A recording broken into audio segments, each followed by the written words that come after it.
Au cœur du Sahel, là où le soleil frappe son spiti et où la poussière recouvre chaque coin de terre, quelque chose d'extraordinaire commence. Ces matins-là, ce ne sont pas les oiseaux qui annoncent le début de la journée, mais le grondement des bulldozers traversant les terres arides du Burkina Faso. Au milieu de ces paysages secs, un homme de 36 ans se tient, casque sur la tête, pelle en main, les yeux fixés sur l'horizon. C'est le capitaine Ibrahim Traoré, président du Burkina Faso. Il n'est pas là pour un simple discours, ni pour inaugurer un projet étranger finance par l'aide internationale. Il est là pour briser le récit selon lequel les nations africaines doivent attendre, emprunter et suivre. Aujourd'hui, il construit l'avenir de son pays. Si le projet est simple sur le papier, le plus long canal d'irrigation d'Afrique, mais sa portée est gigantesque, 1200 km qui relieront le Burkina Faso aux systèmes hydrauliques du Mali, du Niger et peut-être même du Tchad. Une ligne de vie qui transformera la région du Sahel et qui redéfinira ce que signifie être souverain dans un monde encore attaché à la dépendance. Si le canal ne transporte pas seulement de l'eau, il transporte l'espoir, la coopération et la résilience des villages entiers autrefois abandonnés à cause du manque d'eau, voyant renaître leur quotidien.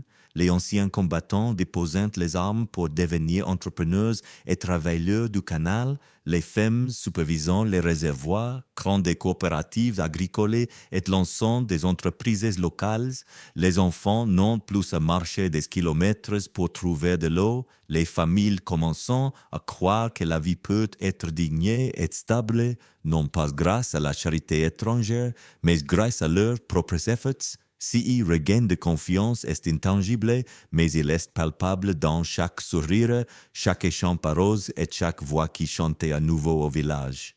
Le projet est ambitieux, irriguer des rizières, des plantations de coton, des vergers de mangue à soutenir 40 millions de personnes. Les tranchées déjà creusées sont plus larges que certaines autoroutes et les stations de pompage rivalisent avec la taille des stades de football. Chaque aspect a été pensé pour durer. Énergie solaire pour alimenter les pompes, reforestation pour protéger l'écosystème, irrigation guidée par satellite pour optimiser les cultures. Ce n'est pas juste de l'ingénierie, c'est un écosystème de résilience. Contrairement à la plupart des méga-projets africains, si le canal ne dépend pas de près du FMI ou des conseils occidentaux, il est financé par les revenus miniers du Burkina Faso, les réserves de crypto-monnaies, des partenariats stratégiques avec les BRICS, la Turquie et l'Union africaine. Chaque région détient une part dans le canal, transformant les habitants en acteurs et parties prenantes. Traoré démontre que la souveraineté économique et alimentaire est possible sans dépendre des financements étrangers. Le projet du capitaine Ibrahim Traoré dépasse de loin tout ce que l'on pourrait imaginer pour une nation de taille moyenne en Afrique de l'Ouest. Si n'est pas seulement un canal, c'est une artère de vie traversant 1200 km de terres arides, reliant le Burkina Faso aux systèmes hydrauliques voisins du Mali, du Niger et potentiellement du Tchad. Les bulldozers ouvrant des tranchées plus larges que certaines autoroutes, tandis que les stations de pompage en construction rivalisent avec la taille des stades de football. Chaque détail a été pensé pour durer depuis les matériaux utilisés jusqu'aux technologies appliquées. Les pompes sont alimentées par des fermées solaires installées le long du canal, réduisant la dépendance aux énergies fossiles et garantissant une alimentation en eau constante, même dans les zones les plus reculées, mais l'innovation ne s'arrêtait pas à l'ingénierie. Le projet intègre un système d'irrigation guidé par satellite, permettant de réguler l'eau en fonction des besoins précis des cultures. Les rizières, plantations de coton et de vergers de mangue pourront prospérer dans des zones qui, jusqu'ici, étaient condamnées à la sécheresse. Au-delà des champs, le canal crée un écosystème de résilience, les communautés locales sont formées à la gestion de l'eau, les coopératives agricoles émergent et les villages délaissés retrouvant vie. Les petites exploitations deviennent des micro-entreprises, les agriculteurs deviennent des entrepreneurs et les récoltes ne servant plus seulement à nourrir les familles locales mais à alimenter les marchés régionaux. Si qui rend si projet véritablement révolutionnaire, c'est l'équilibre entre ambition technique et impact social. Il ne s'agit pas seulement d'apporter de l'eau, mais de construire un modèle durable où chaque mètre de canal transforme la vie de dizaines de milliers de personnes.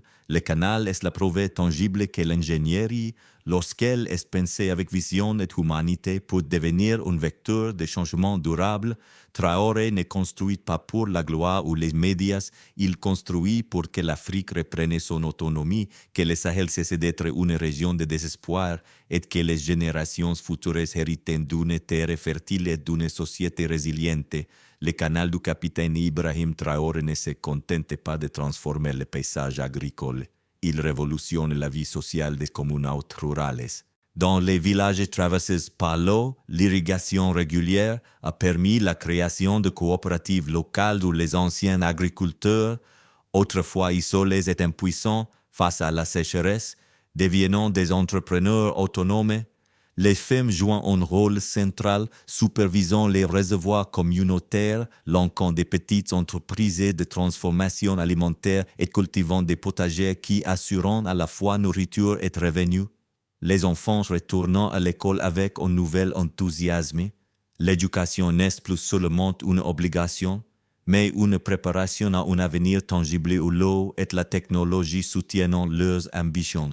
Dans les zones autrefois dominées par les conflits, le canal est un catalyseur de paix. Des ex-combattants déposant les armes et rejoignant le projet, transformant des terres marquées par la violence en terrains fertiles et productifs.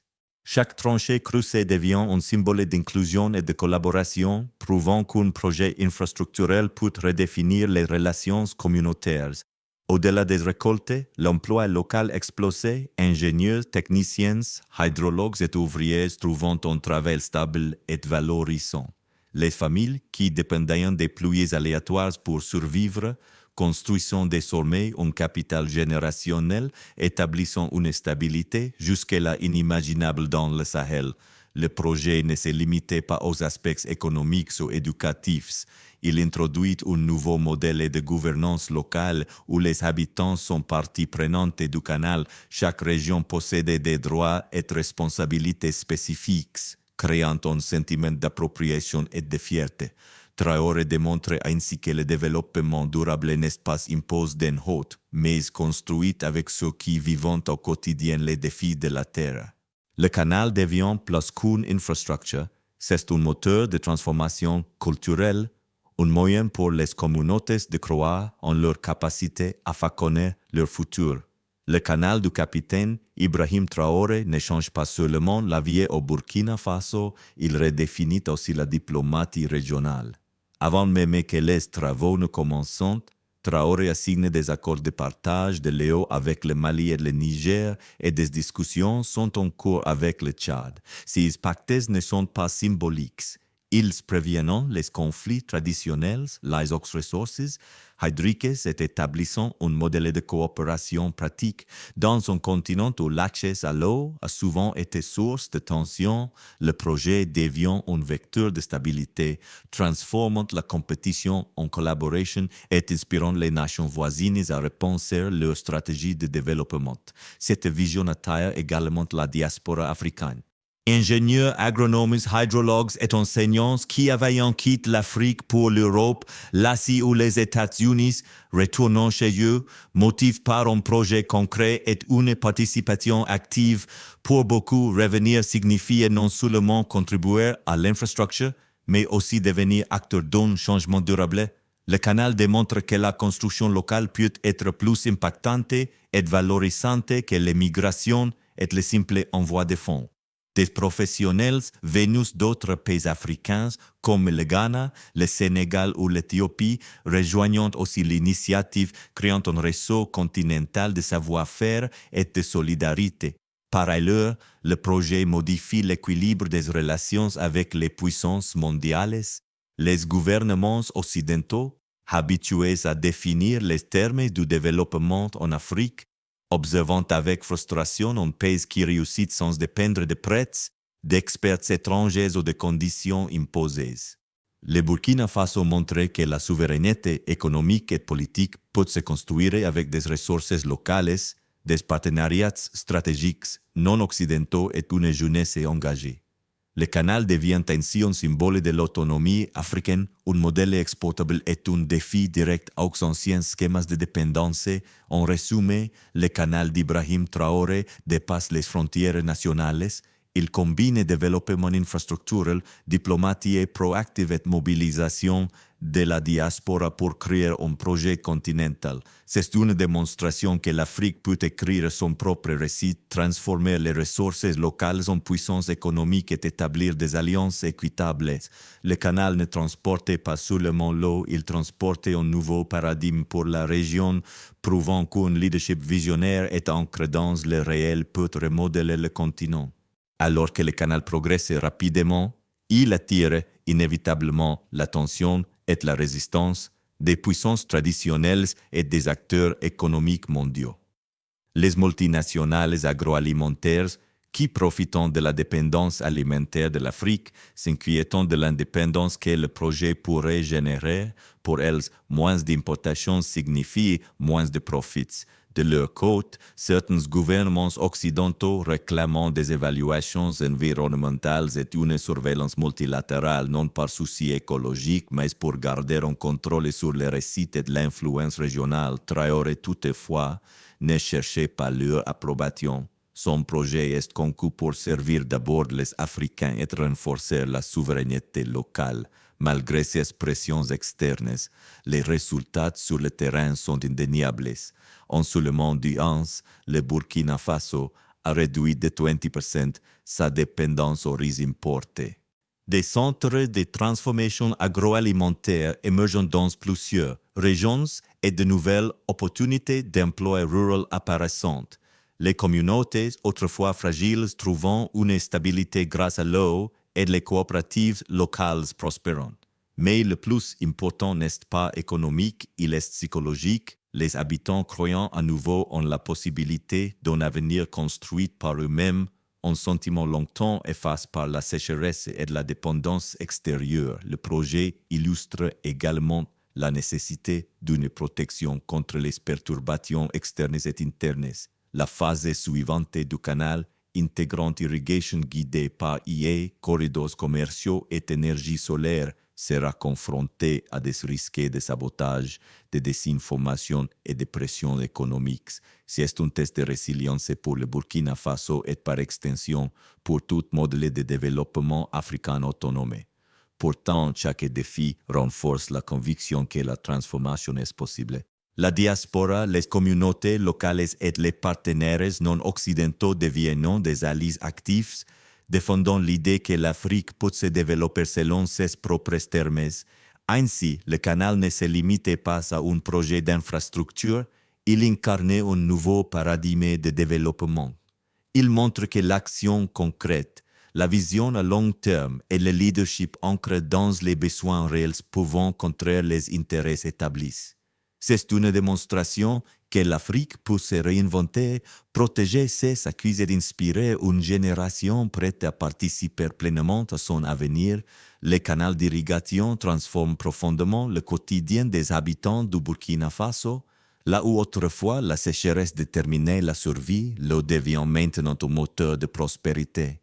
Les villages qui peinaient à nourrir leurs familles voyant renaître les champs de riz, de coton et de mangue. Les petits agriculteurs, jadis isolés et impuissants, se regroupant en coopératives, bénéficiant de subventions gouvernementales et d'un accès stable à l'eau.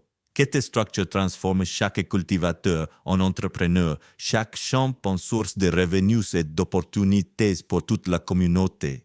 Les écoles locales adaptent leurs programmes pour enseigner l'agriculture intelligente, la gestion de l'eau et la durabilité. Les femmes deviennent des leaders dans la supervision des réservoirs et des activités agricoles et communautaires.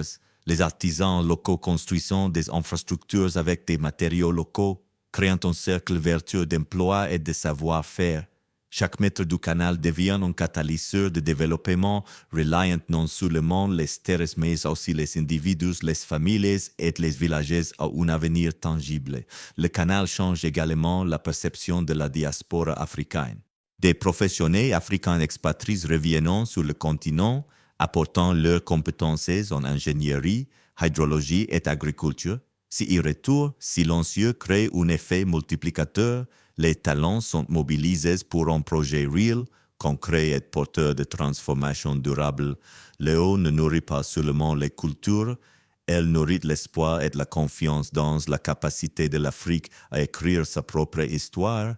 Même dans les régions autrefois marquées par les conflits, la coopération remplace la violence. D'anciens combattants déposant les armes pour participer à l'économie locale et les communautés travaillant ensemble pour faire avancer le projet. Si mélange d'inclusion sociale, d'innovation locale et de gouvernance participative établit un modèle rarement observé dans les grandes infrastructures africaines.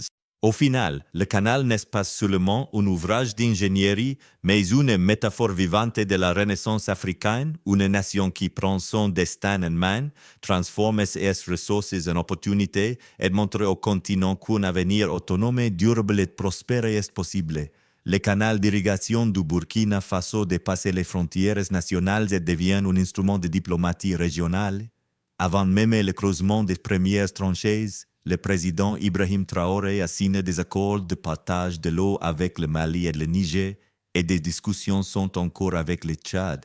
Si ces pactes ne sont pas symboliques, ils préviennent les conflits liés à l'eau et instaurent un mécanisme de coopération concrète entre nations voisines.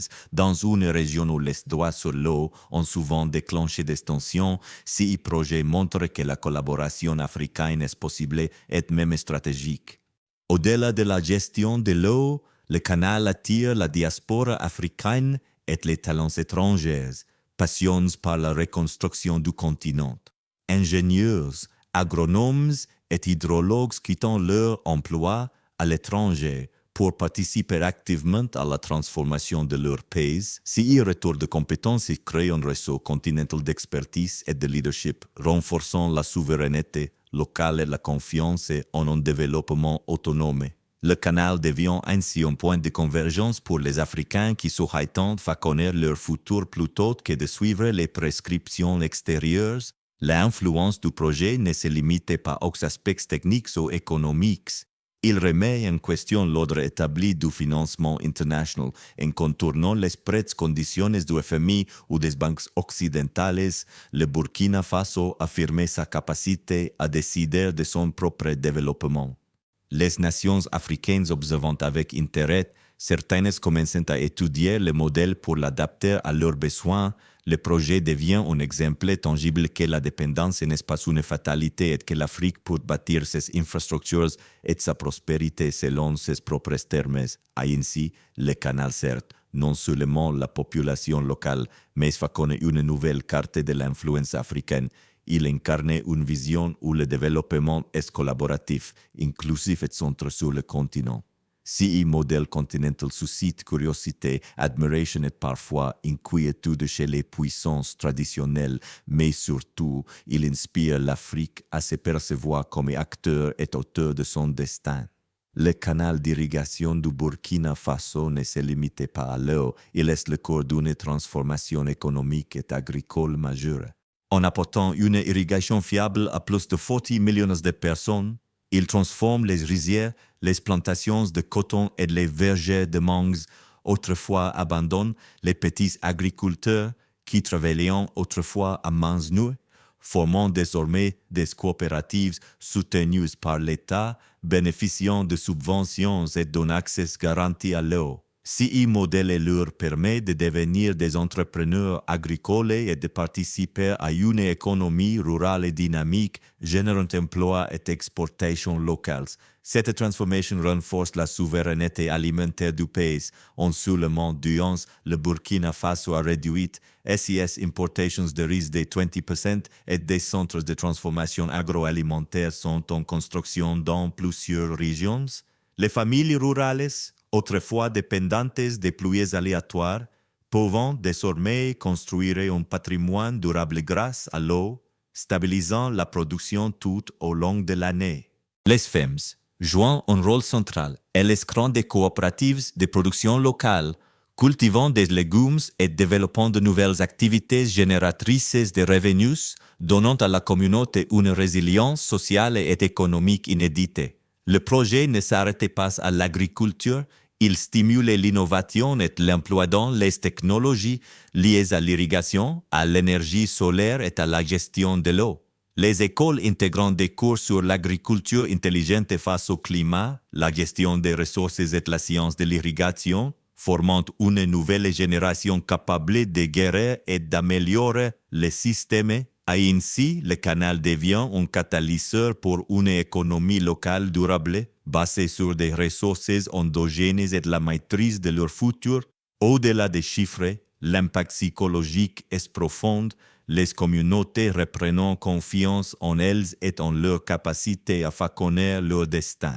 La sécurité alimentaire renforce la cohésion sociale, diminue l'exode rural et inspire les nations voisines à explorer des modèles similaires. En conjuguant innovation agricole, développement économique et autonomie locale, le canal de Traoré illustre comment un projet d'infrastructure peut devenir un moteur de souveraineté, de dignité et de prospérité pour tout un pays. Le canal d'irrigation du Burkina Faso ne se limite pas à un projet agricole, il redéfinit la vie sociale dans les communautés rurales, là où auparavant la sécheresse et l'insécurité alimentaire imposaient des migrations forcées et des sacrifices quotidiens. Les villages découvrant un nouveau rythme de vie. L'accès constant à l'eau transforme non seulement les cultures, mais aussi les comportements et les structures communautaires. Les habitants collaborant pour gérer les réservoirs, construire les infrastructures locales et maintenir les canaux, renforçant le sentiment d'appartenance et de responsabilité collective. Les femmes sont au centre de cette transformation sociale. Avec l'eau disponible, elles peuvent développer des coopératives de production artisanale, cultiver des légumes et lancer des petites entreprises, générant des revenus stables et soutenant l'éducation de leurs enfants. Les enfants eux-mêmes bénéficient directement de cette évolution, les écoles adoptant des programmes sur l'agriculture intelligente, l'irrigation et la gestion durable de l'eau, créant une génération consciente et compétente, prête à gérer son environnement et à perpétuer les avancées économiques et écologiques du canal. L'impact dépasse l'économie et l'éducation. Il touchait la sécurité et la cohésion sociale. Les zones qui étaient autrefois vulnérables aux conflits et à la violence voyant naître une coopération entre anciens combattants, agriculteurs et autorités locales. Le canal devient un espace où la vie collective prime sur la division, transformant la culture locale et instaurant un climat de paix durable. Les villages, autrefois isolés et abandonnés, deviennant des centres de développement, symboles de résilience et de renaissance communautaire. Cette transformation sociale, bien plus subtile que les chiffres de production agricole, révélait un changement profond dans la psychologie collective, les habitants retrouvant la fierté et la confiance en leurs capacités à façonner leur avenir. Les jeunes ne fuyant plus vers les villes ou l'étranger, ils s'engageant localement, participant activement à la construction de leur communauté. Grâce au canal, l'eau devient plus qu'une ressource, elle devient un vecteur d'autonomie, d'inclusion et de solidarité, incarnant la promesse d'un Burkina Faso capable de se réinventer par ses propres moyens. Le canal d'irrigation de Traoré dépasse largement les frontières du Burkina Faso et devient un outil de diplomatie régionale. Dès les premières étapes, le projet a intégré des accords de partage de l'eau avec le Mali et le Niger, et des négociations sont en cours avec le Tchad. L'objectif n'est pas seulement de prévenir les conflits liés aux ressources, mais de créer un modèle de coopération régionale et durable. Dans une zone où l'eau a souvent été source de tension, si canal offrait une alternative pacifique et constructive transformant une ressource critique en levier de stabilité et d'alliance. Cette initiative démontre que le développement peut être un moteur de leadership continental. Traoré montre qu'une nation africaine peut construire SIS infrastructure de manière autonome tout en incluant ses voisins, établissant un précédent pour la souveraineté régionale. Les nations voisines observant et apprenant. Le canal devient un exemple concret de ce qu'une planification locale, financée par des ressources nationales et des partenariats non occidentaux, peut accomplir.